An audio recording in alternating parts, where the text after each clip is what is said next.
Hello दोस्तों, स्वागत है आपका बिटकॉइन दुनिया में। मैं संजय वर्मा। दोस्तों, किसी भी काम को करने में तब मजा आता है जब ये पता हो कि वह काम सही है या गलत है।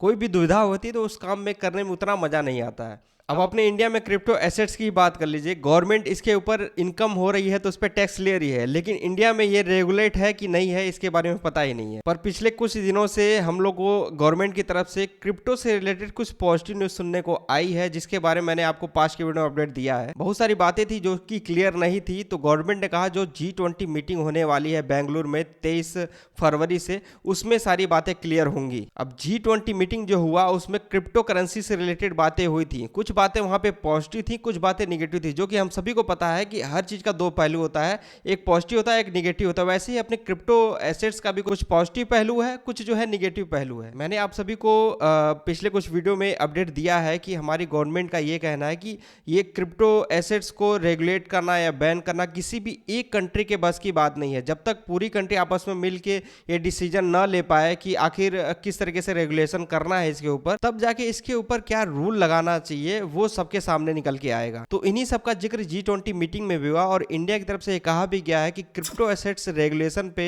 अंतरराष्ट्रीय सहमति बनाने की कोशिश कर रही है। तो ये सारी बातें दोस्तों G20 मीटिंग में हुआ। मैं आपको एक मोटे मोटे तौर पे बताने की कोशिश किया हूँ। मतलब यहाँ पे कोई चीज अभी क्लियर नहीं हो पाए हैं कि रेगुलेट किया जाएगा कि नहीं रेगुलेट किया जाएगा, लेकिन G20 मीटिंग में एक बात क्लियर हुई है जिसकी मैं जानकारी आप सभी को दे दूं। जैसा कि मैंने आप सभी को बताया कि अपनी गवर्नमेंट ये कह रही है कि हम यहाँ पे एक सिंगल कंट्री नहीं डिसाइड कर सकती है कि रेगुलेट किया जाए कि बैन किया जाए। तो इस वजह से इंडिया ने IMF और FSB को साथ में मिलकर क्रिप्टो एसेट्स पे एक टेक्निकल पेपर बनाने को कहा, जिसके जरिए ये पता चल पाएगा ग्लोबली तौर पे क्रिप्टो एसेट्स पे क्या रूल लेके आया जा सकता है और जिसको अप्लाई करेगी सारी कंट्रियां। अब यहाँ पे समझने की कोशिश करिएगा, सभी कंट्रियों का यही कहना है कि यहाँ पे सिंगल एक कंट्री रूल नहीं बना सकती है। तो यहाँ पे IMF और ये दोनों साथ में मिलकर जब काम करेंगे तो यहाँ पे जब जो रूल आएगा वो सारी कंट्रियों के लिए सेम आएगा। तो यहाँ पे आसानी होगी किसी भी कंट्री का अपने कंट्री में एक रूल बनाने में, ठीक है। वहाँ पे अप्लाई भी कंट्री करेगी और अदर जो कंट्री वो भी करेगी। अब मुद्दा ये है कि ये जो रूल या ये जो पेपर है ये कब यहाँ पे पब्लिश होगा।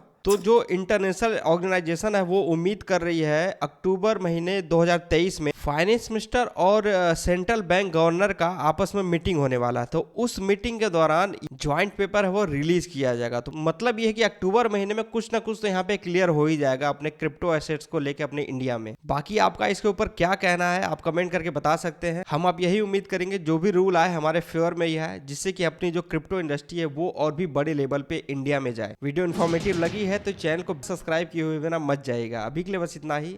जय हिंद।